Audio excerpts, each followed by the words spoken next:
ब्रह्माने दक्ष प्रजापतीला सृष्टीची रचना करण्याची आज्ञा केली.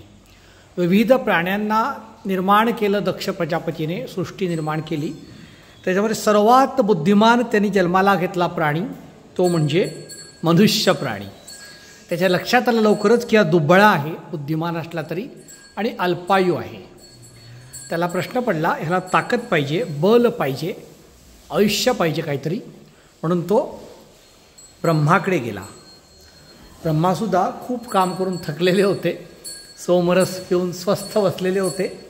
त्यांच्यापुढे प्रश्न निर्माण उभा केला दक्ष प्रजापतींनी की हे ब्रह्मा, तुमच्या आज्ञेनुसार सृष्टीची निर्मिती मी केलेली आहे आणि हा मनुष्य प्राणी मी जो निर्माण केला आहे परमबुद्धिमान आहे, खूप काही तो करू शकेल, परंतु ताकद नाही आहे त्याला, अल्पायू आहे तो. सृष्टीच्या रचनेमध्ये इतर प्राणी आहेत त्यांच्या मानाने सगळ्यात कमी ताकदवान हा मनुष्य निपजलेला आहे. तर काय करूया, त्याच्यासाठी मी तुमच्याकडे आलो आहे, काय मार्ग आपण देऊया त्याला.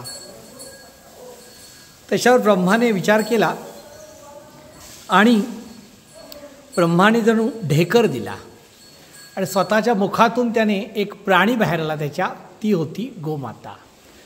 तो म्हटला ही गोमाता आहे, गोमाता नावानेच ही याच्यापुढे ओळखली जाईल.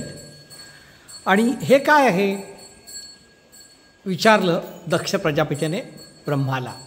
ब्रह्माने सांगितलं ही गोमाता आहे आणि ही जे जे वांछील मनुष्य ते देईल, ही अनेक गव्य देईल.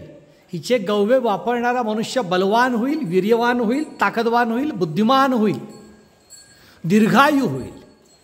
आणि मग ती गोमाता घेऊन दक्ष प्रजापती आपल्या कार्यक्षेत्रामध्ये गेला. तरी ती गोमाता ताब्यात दिली मनुष्य प्राण्याच्या.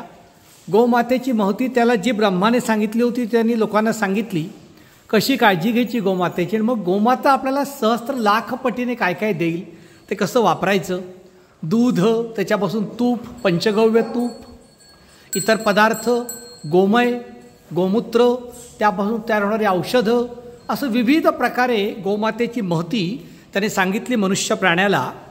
आणि हिची सेवा करा, तुम्हाला काहीही कमी पडणार नाही असा शब्द देऊन दक्ष प्रजापती तिथून अंतर्धान पावला.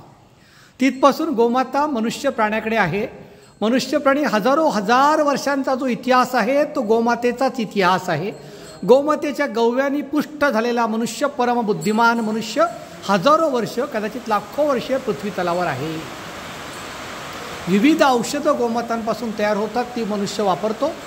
जोपर्यंत तो गोमातेची महती जाणून, गोमातेला अनुसरून निर्माण झालेल्या भूगोलामध्ये गोमातेला त्रास होणार नाही अशा पद्धतीने पोषण स्वतःचं करून घेत, परंतु सृष्टीला त्रास न देता सृष्टीचं दोहन करीत जगत होता, तोपर्यंत आम्हाला काहीच कमी पडत नव्हतं. आज काळ आहे परत एकदा गोमातेची महती सर्वांना सांगून त्यानुसार आचरण करून दाखवण्याचा. आपण सगळ्यांनी त्या प्रकारे जगूया. आणि ब्रह्माने आपल्याला जो आशीर्वाद दिलेला आहे दीर्घायू, ताकदवान राहण्याचा, समस्त विश्वाचे कल्याण करण्यासाठी भारतवर्ष आहे. हा भारतवर्ष नीट राहण्यासाठी गोमातेची खूप मोठी भूमिका आहे. साऱ्या विश्वा आर्य करूया भारतभू संकल्प सनातन. हा संकल्प आमचा एक धर्म वाढवण्यासाठी नाही आहे, पंथ वाढवण्यासाठी नाही आहे, तर गोमातेच्या कृपेने सुखी संपन्न विश्व निर्माण व्हावे यासाठी अथक प्रयत्न ऋषीमुनींनी केला. त्या धारेचे आपण सगळेजण प्रवाहातले लोक आहोत. जय गोमाता. वंदे मातरम.